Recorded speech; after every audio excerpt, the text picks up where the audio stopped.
Janevelezmitchell here for Jane Unchained, and I am with my colleague Donnie Moss of theirturn.net, and we are talking about a legal battle that is raging in Florida over a proposal, a plan to build a facility in Hendry County, Florida, that would reportedly house more than 3,000 monkeys that would, according to allegations, be bred for experimentation. In other words, they would be shipped out to laboratories and experimented on the offspring of these breeding monkeys. This is what we can make of it. Straight out to Justine Cowan, who is a local Florida attorney who is working with Animal Legal Defense Fund, which is an organization that filed suit against Hendry County on behalf of approximately 3 area residents who have expressed concerns. It has been filed in Hendry County after the county approved a primate breeding facility.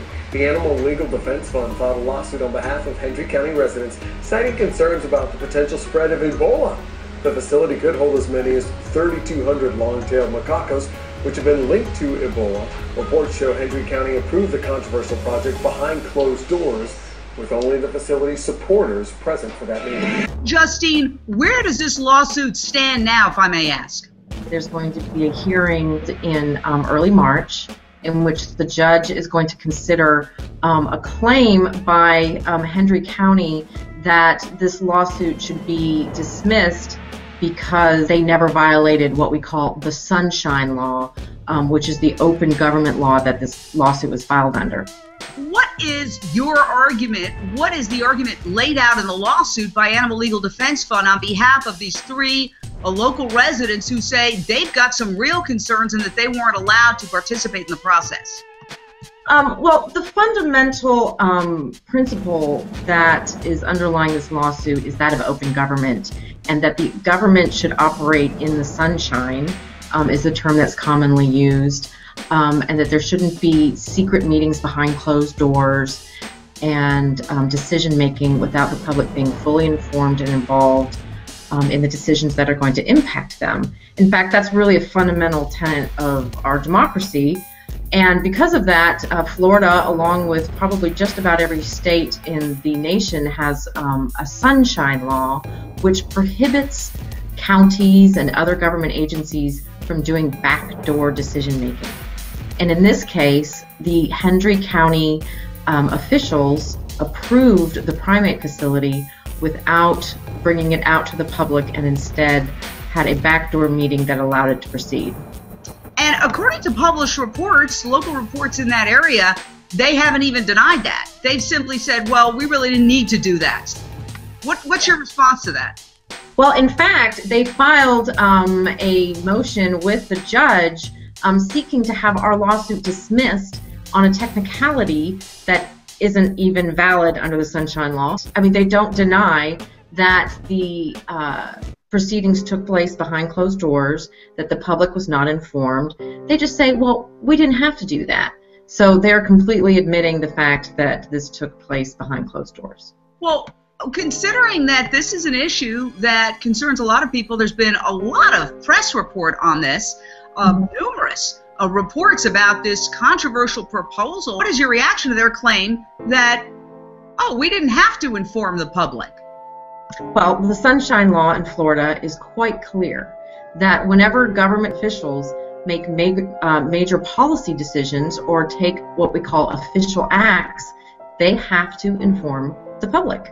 And they have to involve the public in the decision-making process. I mean, this just makes sense. The government is there for the people, and it wouldn't make sense for the government to adopt its own agenda and then to push that agenda behind closed doors and then impose it on the people. I mean, that's not the way American government works, and it's because we have laws like the Sunshine Law that allow us to go to court and stop that kind of behavior in its tracks. Well, what's the concern of these residents? What are some of the things that they're worried about according to the lawsuit? these citizens are located in an agricultural community, and under the local zoning laws, which is typical of most counties in the United States, they have an agricultural zoned area, and in an agricultural zoned area you would expect things like cows and horses and some barns and some hay trucks and maybe some larger operations, but still the variety of what we would call domestic animals.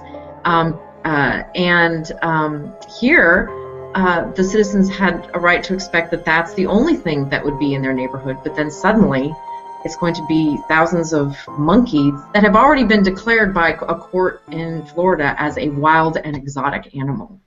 Well, you sort of hesitated, brought in from, now I've been trying to find out for a long time, where are these monkeys coming from if they would indeed come in, because this is a controversy and this ain't over yet, as they say. So, Donnie Moss, I know you've been looking into this on behalf of theirturn.net and Jane Unchained. You've reached out to Primera Science Center, which is the organization purportedly behind this, although there are many other corporate names that are mentioned in connection with this, which is another thing that concerns people. What have you found out about where these monkeys are coming from, and why won't anybody just tell us? Jane, Primera Science Center doesn't even have a phone number on its website. So on several occasions, I have, on behalf of both of us, sent a contact form to the website asking for answers to these and other questions, and they have not responded. I also asked the same question to officials with Hendry County, and they don't feel that they need to answer that question because that's sort of the U.S. Department of Agriculture. There are other agencies that would regulate where the monkeys come from. I called the Department of Agriculture and reached out to them, and I got a statement saying, well, they don't really get involved until the facility is built. I can say, I think I could feel comfortable saying, basically, I've gotten the runaround from various government agencies with each one saying, well, call that one. And so even though there are many government agencies that would be involved in monitoring, it doesn't seem like I can get a straight answer about who can tell us where these monkeys are coming from. If the government is monitoring it, wouldn't they know? Wouldn't they be able to tell the public? And I'll throw that back to the attorney who's working with ALDF, Justine Cowan. Well, we're involved with a lawsuit against, regarding this facility, and we don't have any additional information about this facility. We have dug into the files and tried to find out more, and in my legal history, I have never encountered an organization that has gone to such lengths to protect their secrecy. Here's what Primera said. They issued a statement, and I'm going to read it. It says, we want to assure Hendry County residents that Primera is in full compliance with the rules, guidelines, and laws at the local, state, and federal levels. Primera is committed to meeting the highest standards with the utmost respect for the safety and preservation of the surrounding environment. We welcome the opportunity to discuss any relevant issues with the appropriate local, state, and federal officials. However, Donnie, they're not saying they welcome the opportunity to discuss the issue with area residents who have been demanding a public hearing. And indeed, there's a state senator, Dwight Bullard, who is a very esteemed state senator in Florida, who has called for a public hearing, and they have not complied with that request that the whole process be put on hold until there's a public hearing. Jane, it's no wonder that people in the county are willing to be part of a lawsuit against the county. People are nervous, and they're not getting answers from the county, and they're not getting answers from Primera. So, it's no wonder why there's a lawsuit now. The underlying concern is, we don't know where these monkeys are coming from. We're in the midst of a global Ebola crisis. We know that monkeys can carry Ebola. There have been cases of monkeys with Ebola, and there have also been cases of monkeys in facilities that are holding facilities for monkeys escaping, Justine. That is true, and there actually was a reported case in Florida that ended up in the court system in which a macaque actually got out of a facility and injured somebody, and that's when the court declared that macaques are wild and exotic animals and therefore subject to higher standards of liability. But here we have in Hendry County, they want to have it both ways. They're saying, oh, no, this is some sort of domestic animal that belongs in an agricultural area. And so when they say, when Primera says that they're going to be in compliance with all the proper regulations and all of that, well, in Hendry County, it seems like they're being treated as if they are going to bring in some cows and horses, when we know that that is that's not the case.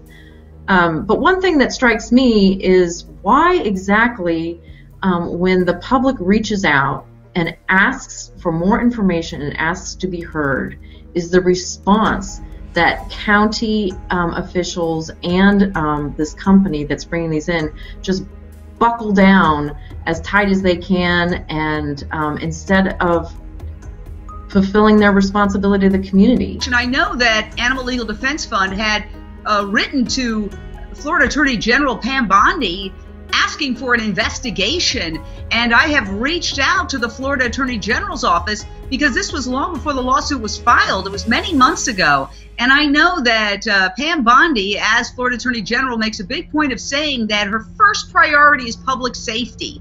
And so I've reached out to the Florida Attorney General's office asking, well, what is the status of that investigation? And what are your concerns, if any, about this facility, since your top priority, out of your own words, is the public safety? Aside from Senator Dwight Bullard, do you feel like there's been sort of a laissez-faire, lackadaisical attitude amongst public officials about this? Well, we have only been dealing just with the local Hendry County officials, and we hear from them through their attorney, and the position that they have is that because the decision was made at a variety of meetings, having some lower level people there, even though they made some significant decisions, and there weren't two commissioners at one of those meetings, that therefore the Sunshine Law should be thrown out. And that is the very decision that's going to be at issue at this hearing in March.